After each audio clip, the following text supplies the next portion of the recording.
Parties are not capable of dictating election commission.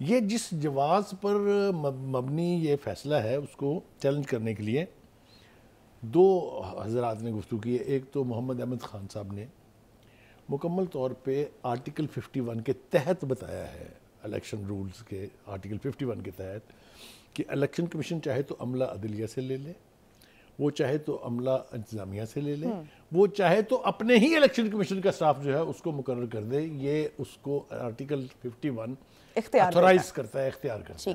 ٹھیک ہے, اگر یہ بات ہم مان لیں کہ ایسے ہی ہے جیسے میں نے کہی ہے, تو but then who is anybody to come and tell them کہ نہیں آپ یہاں سے لے لیں, یہاں سے لے لیں, یہاں سے. او بھائی خدا کے واسطے یہ 2018 کا الیکشن نہیں ہے. لیکن وہ مسئلہ اس کو بنانا کیوں چاہ رہے ہیں اور عدالت ان کی بات سن کیوں رہی ہے؟ ہاں, یہ آپ نے ٹیڑھا سوال کر دیا ہے اور مجھے پھنسا دیا ہے. میں کوشش کرتا ہوں اس کا جواب دینے کی.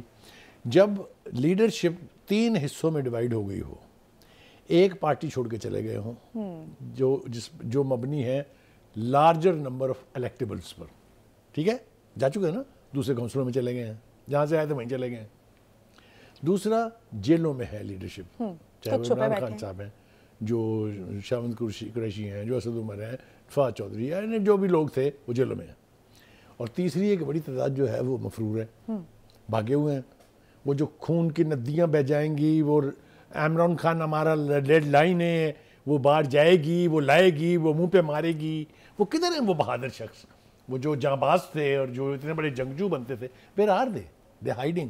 علی امین گنڈا پور دیکھیے ذرا, قد کاٹ دیکھیں ان کا آپ, اور ان کے دعوے دیکھیں آپ ذرا. آپ کو یاد ہونا چاہیے جس طرح وہ للکارتے تھے, بھائی آئے نا, پارٹی مشکل میں ہے, سامنے آئے, ہمت دکھائیں نا.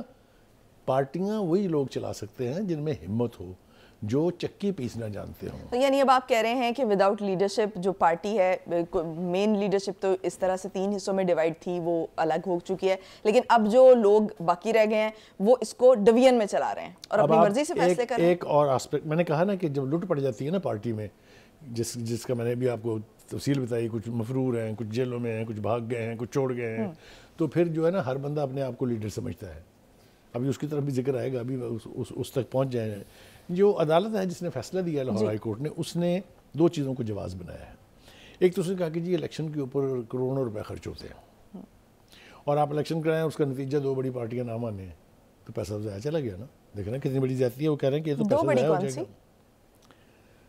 دوسری طرف 2 بڑی کون سی جماعتیں نہ مانے؟ کوئی بھی انہوں نے کوالیفائی نہیں کیا ہے, لیکن ان کو کسی شخص نے یہ نہیں بتایا کہ 2 بڑی پارٹیاں, پاکستان پیپلز پارٹی اور نواز لیگ, وہ تو مطالبہ کر رہے ہیں کہ نہیں جناب آپ 8 فروری کو الیکشن کرائیں, ہم تو مکمل طور پہ تیار ہیں. آگے انہوں نے ایک اور حرکت فرمائی ہے, وہ یہ کہ یہی فائل جو ہے یہ انہوں نے chief justice Lahore high court کو بھیج دی ہے فار لارجر بینچ تشکیل دینے کے لیے. دیٹ مین اے معاملہ لمبا جاسی.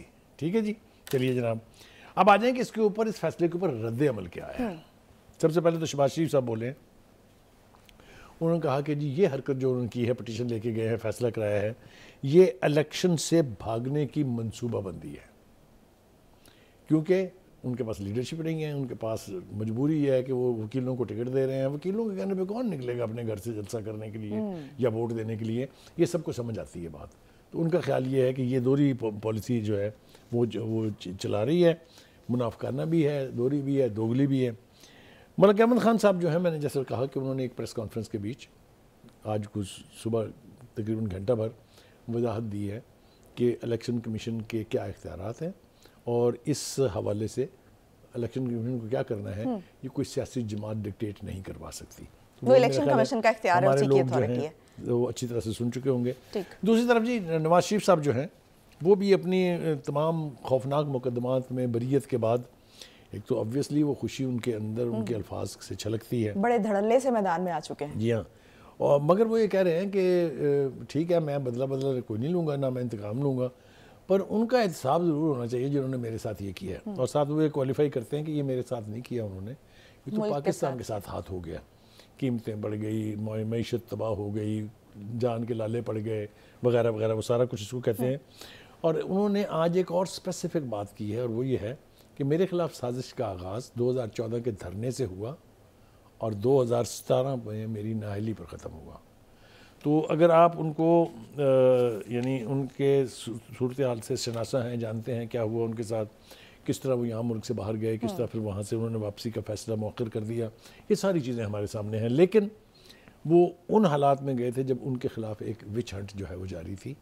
کوئی ڈینائی نہیں کر سکتا اس کو, کوئی یہ نہیں کہہ سکتا. یہ مقدمے جو اس طرح اڑ رہے ہیں افریتیوں کی طرح سے, یہ جنہوں نے قائم کیے تھے ان سے پوچھا ضرور جانا چاہیے کہ بھائی اگر آپ کے پاس نہ ثبوت تھا, نہ آپ کے پاس ایویڈنس تھی, نہ آپ کے پاس ڈاکومنٹیشن تھی, تو آپ نے جھگ ماری کیوں تھی؟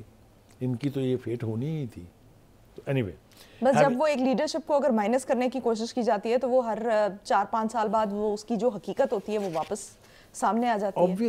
obviously جب بھی آپ ایسی کوشش کریں گے, ماضی میں بھی ایسا ہو چکا ہے اور آئندہ بھی ایسا ہی ہوگا. اس وقت کی سٹنگ حکومت اگر یہ سمجھے کہ ان کو کوئی نہیں پوچھے گا, یہ غلط بات ہے. اب جتنا سوشل میڈیا ایکٹیو ہے, جتنے یوٹیوبرز ایکٹیو ہیں, اب آپ کا کوئی فیل جو ہے وہ حشپ نہیں ہو سکتا. یہ جہاں اس کی بہت ساری تباکاریاں ہیں سوشل میڈیا کی اسٹرینتھن ہونے کی, وہاں اس کی چند خوبیاں بھی ہیں, جن میں سے یہ ایک ہے کہ آپ کی کوئی حرکت اب عوام الناس کی نظر سے اور ان کے علم سے چھپی نہیں رہ سکتی. یعنی ایک پریشر جو ہے وہ مینٹین رہے گا, آپ کو وہ پریشر لینا ہی پڑے. بخاری صاحب ابھی جو نواز شریف صاحب کہہ رہے ہیں کہ کوئی سیاسی نعرہ لگا رہے ہیں کہ احتساب ہونا چاہیے, چلیں ہونا چاہیے میں تو تھوڑی سی بات کمپنسیٹ ہو جاتی ہے کہ یہ ہونا چاہیے, دس شوڈ بی ڈن, لیکن ہوگا یہ تو ان کو تصادم کی طرف لے جائے گا اگر وہ اس طرف لے جاتے ہیں. دیکھیں جی, اگر کیونکہ مشرف والا معاملہ ہمارے سامنے, میں عرض کر دیتا ہوں, آپ صحیح کہہ رہی ہیں, اگر تو احتساب سے ان کی مراد ان لوگوں سے ہے جو یونیفارم میں ہیں یا ان لوگوں سے ہے جنہیں وہ سمجھتے ہیں کہ ذمہ دار ہیں, تو پھر تو یہ ان کی خواہش جلدی پوری ہونے والی نہیں ہے. کیونکہ ہمارے ہاں اس کا کوئی رواج نہیں ہے. ایک رواج ڈالنے کی کوشش بھی خود نواز شریف صاحب نے کی تھی, اور پھر اس کے بعد انہوں نے کیا بھوگتا ہے وہ بھی میرا خیال ہے سب کے سامنے ہے. تو میں نہیں سمجھتا کہ یہ خواب شرمندہ تعبیر ہونے جا رہا ہے. اور دوسری طرف ہم نے دیکھا کنڈی صاحب نے آج ایک وہ غریب بات کر دی ہے. کنڈی صاحب فرماتے ہیں کہ جی بلاول بھٹو صاحب وزیر اعظم ہوں گے اور ان کے ابا صدر ہوں گے. خواب دیکھنے میں کیا برائی ہے؟ نہیں, خواب دیکھیں, لیکن کوئی ایسے تو دیکھیں جسے سن کے دوسرا یہ نہ کہے کہ بھائی صاحب یہ آپ کیا کہہ رہے ہیں. تو آپ دیکھیے, پہلی بات تو یہ ہے کہ آپ کیسے وزیر اعظم بنیں گے سندھ سے صرف جیت کے, پنجاب نے تو ابھی طے کرنا ہے نا جی. دوسری بات یہ ہے کہ وہ ڈیل ویل کی باتیں ہم نے بھی سنی ہیں کہ جی کوئی ڈیل ہو گئی ہے کہ پنجاب جو ہے وہ اور مرکز جو ہے وہ نواز شریف کے پاس ہوگا, سندھ اور بلوچستان جو ہے وہ پیپلز پارٹی زرداری صاحب کے پاس ہوں گے, کے پی کے میں ایک مخلوط سی حکومت بن جائے گی. اس طرح کی باتیں ہم پہلے بہت دیر سے سن رہے تھے. آپ کو یاد ہوگا جب نواز شریف واپس نہیں آئے تھے اس وقت بھی کہا جا رہا تھا کہ جی وہ ڈیل کے تحت آ رہے ہیں, ڈیل میں یہ ہے. لیکن ابھی تو اور گاسپس بھی ہیں نا کہ یہ جو ڈیل ہوئی ہے اس کی آلٹرنیٹ کے طور پہ جو آصف زرداری صاحب ہیں ان کے ساتھ بھی کوئی میل ملاقات ہے. میں آپ کو ایک عرض کروں اور آپ میری بات پر دھیان دیجیے گا. جی, اگر تو یہ انتخابات فیض حمید قاضی فائز عیسیٰ صاحب کے چیف جسٹس ہوتے ہوئے ہونے جا رہے ہیں, جو کہ دکھائی دے رہے ہیں کہ ہوں گے اگر 8 فروری کو ہوئے تو پھر اس میں کسی کو بھی اپنی مرضی کے نتیجے نکالنے کی اجازت وہ نہیں دیں گے. اور یہ خدشات جو ہیں متعلقہ حلقوں کی طرف سے ظاہر کیے جا چکے ہیں. ٹھیک, بیکاز ہی از دا مین جس نے یہ کہا کہ 8 فروری کی تاریخ جو ہے یہ پتھر پر لکیر سمجھی جائے. اور جو ان کے دائیں ہاتھ بیٹھتے ہیں جناب محترم نینا صاحب, انہوں نے کہا اگر کسی نے عدالت میں آئندہ انتخابات کے ملتوی ہونے کے امکان کی بھی بات کی تو اس کے اوپر میں یا توہین عدالت جو ہے وہ لگا دوں گا. تو ایسی صورت میں جب عدلیہ سے آپ کو معاونت نہیں ملے گی, سہولت کاری نہیں ملے گی, تو الیکشن تو آپ کو. لیکن ایسے میں جب لارجر بینچ بننے جا رہا ہے اور معاملات آپ کو لگ رہا ہے کہ ڈیلیئنگ ٹیکٹکس کی طرف بڑھیں گے, ڈیلیئنگ ٹیکٹکس استعمال کر رہے ہیں, تو اس میں تو چانسز ہو سکتے ہیں. یا اس میں یہ فیصلہ اڑا کے رکھا جا سکتا ہے. اور میرا خیال یہ ہے کہ اگر یہ جلد فیصلہ ہو جائے تو الیکشن میں تاخیر کا جواز پیدا بھی نہیں ہوگا اور ہونی بھی نہیں چاہیے. ہونا بھی نہیں چاہیے. 8 فروری کو جو ہے وہ انتخابات ہو جانے چاہیے. یہ ہماری معاشی کنڈیشن کے لیے بھی بہتر ہے اور ہمارے سیاسی استحکام کے لیے بھی ضروری ہے, کیونکہ جب تک سیاسی استحکام نہیں ہوگا ہماری معیشت جو ہے وہ اسی طرح زبوں حالی کا شکار رہے گی. ناظرین, اڈیالہ جیل میں سائفر کیس کی سماعت ان کیمرہ ہوگی. اس حوالے سے جو پروسیکیوشن کی یہ درخواست تھی وہ منظور کر لی گئی ہے. بخاری صاحب, کیا اس فیصلے کی سگنیفیکنس ہے ایسے میں کہ جب جو ایف آئی اے ہے اس کا مطالبہ یہ تھا کہ حالات و واقعات کے تناظر میں خفیہ ٹرائل کا کہا گیا اور سائفر سیکرٹ تھا تو جو سماعت ہے وہ بھی ان کیمرہ ہونی چاہیے تھی, اور دوسرا ان کا یہ تھا کہ چارج فریم ہو چکا ہے, شہادتیں ریکارڈ ہونا ہے اور شہادتیں ریکارڈ کرتے وقت جو سیکریسی ہے اس کو مد نظر رکھنا چاہیے. دیکھیے, پہلی بات تو یہ ہے کہ ہم نا یا تو جان کے بھولے بنتے ہیں یا ہم بدھو ہیں یا ہم احمق ہیں, مجھے کچھ سمجھ میں نہیں آتی اس کی. مطلب the title of the law is Official Secret Act. اس نام کے باوجود بھی اس کے اوپر کوئی دو رائے ہو سکتی ہیں کہ اس کے حوالے سے جو بھی بات ہوگی اس کو ایک محدود حد تک ہونا چاہیے. ایک بات یعنی میں نے کہا کہ یہ ایکٹ اپنی حیثیت کے اعتبار سے رازداری کا متقاضی ہے. ٹھیک ہو گیا جی. دوسری بات یہ ہے کہ یہ درخواست جو ہے ایف آئی اے کے پروسیکیوٹر کی تسلیم کر لی گئی ہے. عدالت نے کہا کہ ہاں اس کا ٹرائل جو ہے وہ کیمرہ میں ہونا چاہیے. کیوں؟ خیال یہ ہے کہ اس کی سماعت کے دوران کچھ ایسے حقائق سامنے آئیں گے جس کے عوام الناس تک پہنچنے سے پاکستان کی حکومت کی پالیسیوں پر زد پڑ سکتی ہے یا کچھ ایسا احتمال ہو سکتا ہے جس سے نقصان ہو. مجھے آپ یہ بتائیے کہ اگر ایسا نہیں ہے تو یہ کوڈڈ زبان میں کیوں آتا ہے؟ یعنی ڈپلومیٹک چینل سے آ رہا ہے نا, وہاں تو کوئی یہ نہیں ہے نا کہ سڑک پہ پکڑا ہوا کوئی چھین لے گا اس کو. یعنی وہ اپنے اس چینل پر بھی کوڈڈ لینگویج میں آتا ہے اور اس کے ایکسپرٹس بیٹھے ہوتے ہیں دونوں سائڈ پر جو اس کو ڈی کوڈ کرتے ہیں. ٹھیک ہے, تو ایک ایسا ڈاکومنٹ جو ڈیکوڈڈ زبان میں آتا ہے, جو آفیشیل سیکرٹ ایکٹ کی زد میں بھی آتا ہے, اس کو آپ جیب سے لفافے کی طرح اٹھا کے جب لہرائیں گے اور ساتھ ہی اس کے مندرجات عوام الناس کو بتائیں گے پبلک ریلی میں, تو پھر آپ کے اوپر پکڑ تو ہوگی نا. ایک تو میں یہ اپنے ناظرین کو بھی سمجھانا چاہتا ہوں اور بالکل یہ آنیسٹ ہے, اس میں کوئی I am not trying to play smart, کہ وہ نوعیت کے اعتبار سے اتنی نازک کمیونیکیشن ہوتی ہے جو لوگوں تک نہیں پہنچنی چاہیے ایک طرف. دوسری طرف یہ ہے کہ درجن سے زیادہ مرتبہ امریکی سپوکس پرسن جو ہے اسٹیٹ ڈپارٹمنٹ کا, وہ یہ کہہ چکے ہیں کہ اس میں کوئی سازش کا ایلیمنٹ نہیں ہے. کلیریفائی کر چکے ہیں, کلیریفیکیشن درجن سے زیادہ مرتبہ آ چکی ہے. دوسری طرف جو ہی یہ سائفر آیا تھا, ہمارے اس وقت کے آرمی چیف نے روٹین کے مطابق اپنی دو apex agencies I S I اور ایم آئی کو کہا کہ اس کی ڈیپتھ انویسٹیگیشن کریں, جنہوں نے انویسٹیگیشن کے بعد رپورٹ کیا کہ اس میں سازش کا کوئی ایلیمنٹ نہیں ہے. یاد ہے آپ کو؟ جی.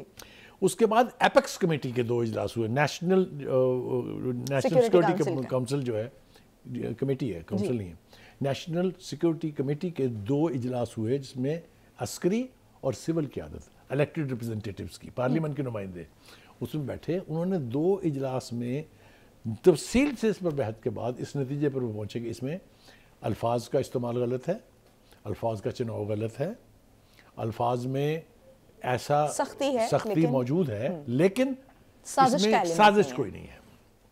آپ مجھے یہ بتائیے کہ اگر اس وقت کے ہمارے سفیر نے مل کے ڈونلڈ لو سے سازش کی ہوتی تو کیا وہ آج سیکرٹری جنرل بنتے فارن آفس کے؟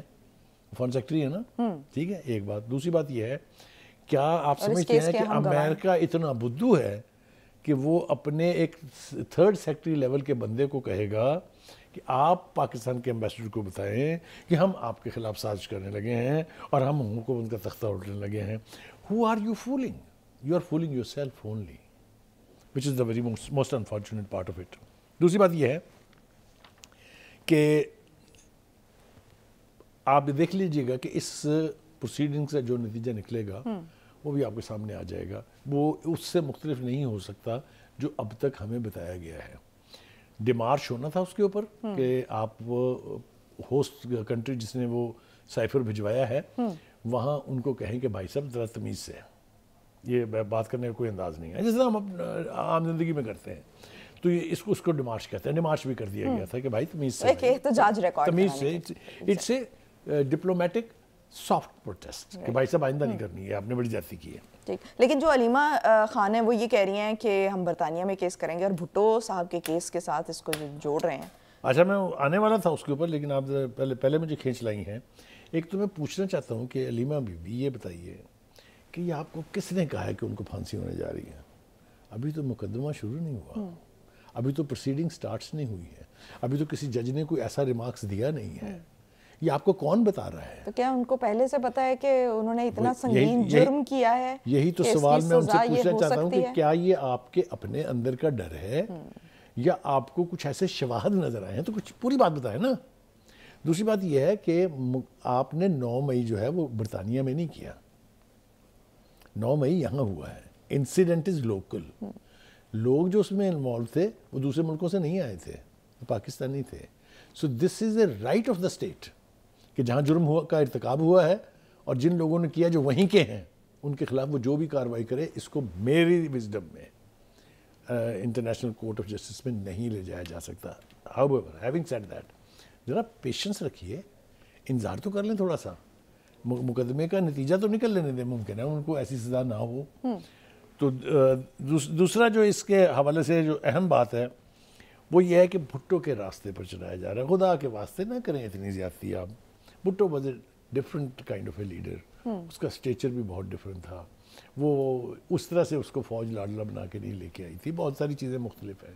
پھر اس نے ایک تحریک چلائی, پھر اس نے دنیا کے جو انٹرنیشنل ارینا ہے اس میں اپنی جگہ بنائی. He was recognised in every thing.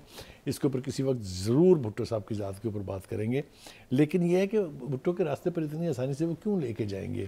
کیونکہ جنہوں نے لے کے جانا تھا آپ کو, جن کو آپ نے میر جعفر میر صادق قرار دیا, جنہیں آپ نے غدار کہا, وہ تو اب اقتدار میں نہیں ہیں. تو باقی آنے والے ان کا انتقام کیوں لیں گے آپ سے؟ تو میرے خیال سے تھوڑا سا انہوں نے جلد بازی کا مظاہرہ کیا ہے. اور یہاں بھی مجھے نہیں سمجھ میں آتی کہ ان کو یہ کون مشورے دے رہا ہے. اسی طرح کے غلط مشوروں نے خان صاحب کو اس نوبت تک پہنچایا ہے. وہی کچھ ان کی بہنیں کر رہے ہیں. ان کے وکیل یہ نہیں کہہ رہے ہیں, ان کے وکیل تو کہہ رہے ہیں کہ کیس ہی نہیں ہے کچھ, ہم کنٹیسٹ کریں گے اس کو. میرے خیال سے رویہ یہی ہونا چاہیے. تو کون ٹھیک ہے پھر؟ مطلب کہ کس کا میرا خیال ہے ہم اس کے اوپر ججمنٹ دینے کے بجائے سمجھ لیں تو کیا یہ مناسب بات ہے ایک وکیل کی طرف سے؟ دیکھیے میں آپ کو عرض کروں, وکیل ہمیشہ یہی کہے گا. ایک مرڈر ہوا ہے, ایک شخص کی جان گئی ہے, ایک وکیل ایک طرف سے ہے, ایک وکیل دوسری طرف سے ہے. ایک کہتا ہے ہم نے نہیں مارا ہے, دوسرا کہتا ہے آپ نے قتل کیا ہے. تو یہ تو وکیل تو اپنی مرضی سے اپنی انٹرپریٹیشن جو ہے وہ دیں گے, لیکن کچھ کامن سینس بھی ایک چیز ہوتی ہے. ٹھیک ہے, اسی کامن سینس کا تقاضا میرا خیال سے ہمیں شیر افضل مروت صاحب سے بھی کرنا چاہیے. ان کا خیال یہ کر لیا نا, میں عرض کروں وہ کیوں ہوئے ہیں گرفتار, وہ بھی بتاتے ہیں, لیکن پہلے میں ذرا تھوڑا سا ان کی ذات شریف جو ہے ان کے بارے میں بیان جاری کر لوں. وہ یہ ہے کہ ان کا خیال یہ ہے کہ چونکہ لیڈرشپ بکھر گئی ہے پی ٹی آئی کی, اور بڑے خان صاحب جو ہیں, مہاتما صاحب جو وہ جیل میں ہیں, باقی بیبیاں جو ہیں وہ مصروف ہیں ان کے مقدمات لڑنے میں, تو موقع ہے قیادت پہ قبضہ کرنے کا. لہٰذا وہ ایسے زہریلے بیانات دے رہے ہیں جس کا آؤٹ کم کیا ہوگا خود شاید یا انہیں اندازہ نہیں ہے, یا ان کا خیال یہ ہے کہ وہ کسی ریاست دوجانہ میں رہتے ہیں جہاں پوچھنے والا کوئی نہیں ہے. انہوں نے جو پریس کانفرنسز کی, انہوں نے جو کنونشن سے ایڈریس کیے, جو لب و لہجہ زبان استعمال کی, وہ ان گارڈڈ ہے, اور بڑے لوگ بھی اکٹھے کرنے میں کامیاب ہو گئے. لیکن وہ تو لوگ تو خان صاحب کے نام پر ابھی آ رہے ہیں, لیکن وہ زیادہ دیر تک ان کو یہ اجازت نہیں دی جا سکتی کہ وہ اپنے مرضی کے مطابق جو دل میں آئے کہہ دیں. ہر چیز کے کہنے کا کوئی نہ کوئی جواز ہونا چاہیے نا. آپ سیاسی بات کریں, آپ کو حق ہے, لیکن اگر آپ دوسروں کے گریبان تک پہنچیں گے تو لوگ پھر آپ کو روکنے کا فن جانتے ہیں. ایک بات. دوسری بات یہ ہے کہ ان کو پکڑا گیا MPO 3 کے تحت, which is the maintenance of public order. یہ ایک انتظامیہ کے پاس ایک ہتھیار کہہ لیں آپ اس کو, ایک قوت کہہ لیں آپ اس کو, یا ایک پاور کہہ لیں آپ اس کو, جو بھی کہہ لیں, وہ انگریزوں کے وقت سے چلی آ رہی ہے. اس کو چیلنج ویلنج بھی کیا گیا عدالتوں میں, لیکن ابھی تک اس کے بارے میں کوئی نتیجہ نہیں نکلا ہے. وہ یہ ہے کہ اگر آپ یہ سمجھتے ہوں کہ یہ شخص جو ہے یہ معاشرے میں فساد پھیلائے گا, یا یہ کسی ایک جگہ میں لوگوں کو اکٹھا کر کے ہنگامہ کرے گا, تو آپ اس کو ڈیٹین کر سکتے ہیں. یعنی یہ صرف انٹینشن کی بنیاد پہ بھی کیا جا سکتا ہے. یہ it is not arrest, it is detention. So he has been detained, اور اس کا عرصہ میرے خیال سے 3 مہینے تک بھی ہو سکتا ہے, مہینے تک بھی ہو سکتا ہے. صحیح. تو ایک تو یہ, تو کیا کوئی خاص مقصد بھی ہو سکتا ہے اس گرفتاری کے پیچھے؟ جی میں عرض کرتا ہوں جی, انہوں نے یہ کہا کہ 9 مئی جو ہے یہ تو اسٹیبلشمنٹ نے خود کرایا ہے. آپ دیکھیں ذرا کتنی گمبھیر بات ہے. ہاں جو یہ کہا ہے کہ 9 مئی کا ارتکاب الیکشن ریگنگ کی بنیاد ہے. الیکشن ریگنگ جو ہے وہ, اور ساتھ ان کو ساتھ یہ بھی کہنا چاہیے تھا, اور دیکھیں انہوں نے ہمارے لوگوں سے کروایا یہ, یعنی جو پکڑے گئے ہیں کون ہیں, یعنی جو الیکشن ریگنگ کرا رہے ہیں وہ بھی ان کے لوگ ہیں. کریکٹ. میں نے کہا نا, جب بیٹر سینس پرویل نہیں کرتی ہے تو آپ ولنریبل ہو جاتے ہیں کچھ بھی کرنے کے, کچھ بھی کہنے کے. یہ اسی طرح قسم کی ساری گفتگو جو ہے وہ ہے.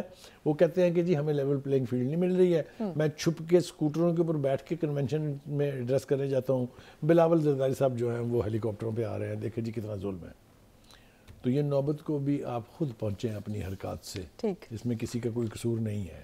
Any way, having said this, دوسری بات یہ ہے کہ وہ ان کا خیال یہ ہے مروت صاحب کا کہ یو ٹرن آپ لیتے رہیں, آج جو کہیں کل مکر جائیں اس سے. تو یہ بھی بڑے لیڈروں کی شان ہے, چونکہ خود مہاتما خان صاحب کے بارے میں یہ کہا گیا. تو یہ جو الزام ہے کہ جی یہ اسٹیبلشمنٹ نے خود کرایا ہے، یہ اتنا بڑا یو ٹرن ہے کہ جو بھی سنے گا اس کو وہ سوائے ہنسنے کے اور ان کا ٹھٹھا اڑانے کے اور کچھ نہیں کر سکتا. تمام معاملات کلیئر ہیں، لوگوں کے سامنے ہیں. ایبسلیوٹلی. اب میں نے کہا نا، ہم نے شروع میں کیا کہا، ہم نے کہا کہ جناب اب کچھ چھپایا نہیں جا سکتا. دوسری طرف ایک چیز چھوٹی سی رہ جائے گی، وہ ہے کہ توشہ خانہ کیس کی سماعت بھی ساتھ ساتھ چل رہی ہے. ضمانت اس میں کینسل ہو چکی ہوئی ہے، آپ کو پتہ ہے. فزیکل ریمانڈ اس میں دیا جا چکا ہے. تو خان صاحب تھوڑا سا تگڑے ہوں، کیونکہ ان کیسز کے بہرحال فیصلے تو آنے ہیں. ٹھیک ہو گیا بخاری صاحب. ناظرین، chief justice of Pakistan justice قاضی فائز عیسیٰ کی سربراہی میں 5 رکنی جو سپریم کورٹ کا لارجر بینچ ہے وہ شوکت عزیز صدیقی کیس کی سماعت کر رہا ہے. اور جو شوکت عزیز صدیقی کے وکیل ہیں، ان کی طرف سے جو وکیل ہیں وہ حامد خان ہیں. اور حامد خان نے آج سابق جج شوکت عزیز صدیقی کی تقریر کا جو ٹرانسکرپٹ ہے وہ پڑھ کر عدالت کو سنایا اور بتایا کہ ان کے سائل کو کہا گیا کہ اگر آپ نے ان کی خواہش کے مطابق فیصلہ سنا دیا تو آپ کو چیف جسٹس بنا دیا جائے گا.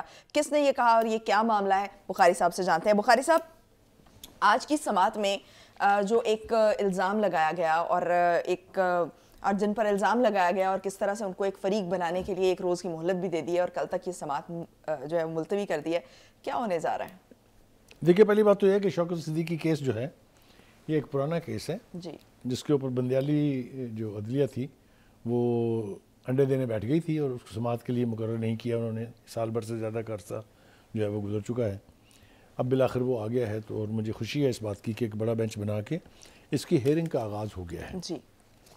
مجھے یوں لگتا ہے کہ اب یہ کیس ایک نیا رخ اختیار کرے گا، اس لیے کہ وہ جن کے نام لینے پہ وہ کہتے ہیں نا کہ وہ اس میں کچھ پردہ نشینوں کے بھی نام آتے ہیں، تو اس اعتبار سے آج چیف جسٹس صاحب نے کھل کے پھر گفتگو کی شوکت صدیقی صاحب سے اور کہا، یعنی ان کے وکیل سے obviously، کہ بھائی صاحب اگر کوئی نام ہے تو آپ کیوں نہیں لیتے؟ آپ نے پٹیشن میں بھی لکھے ہوئے ہیں، آپ نے اپنی تقریر میں بھی کہا ہے، آپ نے تو یہاں تک کہا ہے کہ جناب یہ جو جنرل فیض صاحب تھے یہ اور ایک ISI کے ڈائریکٹر جو ہیں رینک کے، وہ میرے گھر آئے تھے اور انہوں نے مجھے 2-3 باتیں کہیں. ایک تو انہوں نے یہ کہا تھا کہ آپ کو یہ فیصلہ ہماری مرضی کے مطابق کرنا ہوگا اور اگر آپ کر دیں گے تو ہم آپ کو چیف جسٹس بنا دیں گے. آپ ذرا یہ سوچئے کہ ہمارے ملک میں ہوتا کیا رہا ہے کہ جنرل لیول کا ایک آدمی اور ایک بریگیڈی لیول کا آدمی جا کے ایک سٹنگ چیف جسٹس کو ہائی کورٹ کے، اسلام آباد ہائی کورٹ کے، یہ بتاتا ہے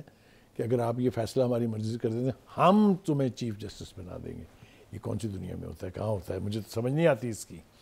تو ایک تو یہ بہت تکلیف دہ بات ہے میرے لیے. لیکن اب یہ کیس عدالت میں آنا اور اس طرح سے آنا تو یہ اس سے زیادہ حیران کن اور پریشان کن. جو اپنے قاضی فائز عیسیٰ صاحب ہیں، ان کی گفتگو جو وہ کرتے ہیں عدالت میں اور جس انداز سے کرتے ہیں تو اکثر میری شاعری کی حس جو ہے وہ پھڑک اٹھتی ہے. آج جس طریقے سے نام لینے کے اوپر بات ہوئی تو تھوڑا جان ایلیا مجھے یاد آ گئے. ان کا ایک قطعہ ہے، وہ سن لیجیے آپ ذرا کہ درد وحشت ستم پریشانی ناز سے کام کیوں نہیں لیتی آپ وہ یہ، مگر یہ سب کیا ہے تم میرا نام کیوں نہیں لیتی. تو میرے خیال سے چیف جسٹس صاحب نے اصرار کیا کہ بھائی اگر وہ نام ہیں اور آپ سمجھتے ہیں کہ انہوں نے آپ کو یہ کہا تھا تو ان کے نام لیں. اور اس کے لیے انہوں نے مہلت دے دی کہ ہم آپ کو 1 دن کی مہلت دے رہے ہیں، آپ کل نام لے کے آ جائیں. اب کہانی شروع ہوتی ہے، ان کو فریق بنائیں، یعنی کہ اب کہانی کا آغاز ہوتا ہے. صحیح. ٹھیک. وہ جو لوگ سمجھتے تھے کہ شاید جنرل باجوہ کی یا فیض حمید صاحب کی باری نہیں آئے گی کبھی، وہ باری اب یوں اس کا آغاز ہوا ہے. ابھی یاد رکھیے یہ ابھی آغاز داستان ہے. ابھی تو بہت ساری چیزیں ایسی ہیں جو PTI سامنے لے کے آئے گی، کیونکہ اب وہ ان کے موثر نہیں رہے ہیں، اب ان سے دشمنی ہے. وہ بھی تو بلا رہے ہیں نا عدالت میں. کریکٹ. تو کہنے کا مطلب یہ ہے کہ یہ جو آغاز ہے یہ ماشاءاللہ کوئی زیادہ اچھا اس اعتبار سے نہیں ہے کہ اب کسی کو کسی کے پیچھے چھپنے کا موقع نہیں ملے گا. اور میں ذمہ داری کے ساتھ یہ کہہ رہا ہوں کہ ایسے لوگ جو اپنے اختیارات سے، جو اپنے دور اقتدار میں تجاوز کرتے ہیں، ان کی کوئی نہ کوئی پکڑ ضرور ہونی چاہیے. اور یہ بھی نہیں ہونا چاہیے کہ اگر ایک چیف پرائم منسٹر نے ایک ملٹری ڈکٹیٹر کے خلاف غداری کا مقدمہ قائم کر دیا تھا تو اس کا جو پھر حشر ہوا ہے وہ بھی میرے اور آپ کے سامنے ہے. تو یہ لوگ جو ہیں یہ بھی پاکستانی ہیں، پاکستانی شہری ہیں، پاکستان کے قانون کے پابند ہیں. ان کو اللہ نے اگر اختیار دیا ہے, اگر اللہ نے پوزیشنز دی ہیں, تو ان کو اپنے اختیارات سے تجاوز کرنے کا حق نہیں دیا ہے. اور اگر کرتے ہیں تو اس کا حساب اگر کرتے ہیں تو یہ اس کی بنیاد پھر پڑنے جا رہی ہے. نواز شریف نے کوشش کی, ناکام ہو گیا, کچھ نہیں ہوا کیونکہ وہ آرام سے باہر چلے گئے تھے. اس کا دیکھتے ہیں کہ یہ اونٹ کس کروٹ بیٹھے گا. میں قطعاً اس کا حامی نہیں ہوں کہ اگر ان کا کوئی قصور نہیں تھا تو ان کو آپ کسی بھی وجہ سے سزا دیں, کوئی وینڈیٹا ان کے خلاف استعمال کریں. میں اس کے حق میں بالکل نہیں ہوں. اگر انہوں نے کچھ نہیں کیا ہے تو دے شوڈ بی ریسپیکٹیبلی ٹریٹڈ. لیکن اگر شوکت صدیقی, جن کی عدالت میں 2 دفعہ پیش ہوا ہوں, جو رویہ ان کا عدالت میں ہوتا ہے, جو طریقہ کار ان کا ہے, جو ان کا سٹائل ہے, اس سے وہ حق سچ کی بات سننے پر آمادہ اور کرنے کے لیے تیار رہتے ہیں. ٹھیک. تو ایک ایسے جج کے خلاف اگر اس طرح کی حرکت ہوئی ہے, اس طریقے سے اس کو مین سٹریم سے ہٹا کے کھوڑے لائن لگایا گیا ہے, تو ان کو ان کا حق ملنا چاہیے. اور جس نے بھی یہ کیا ہے اس کو اس کی سزا, اس کو کیفر کردار تک پہنچنا چاہیے. بہت شکریہ بخاری صاحب. ناظرین, آج کے لیے اتنا ہی. مجھے دیجیے اجازت, اگلے ہفتے آپ سے دوبارہ ملاقات ہوگی پاکستان کی ہمیشہ پائندگی کی دعا کے ساتھ. اللہ حافظ و ناصر.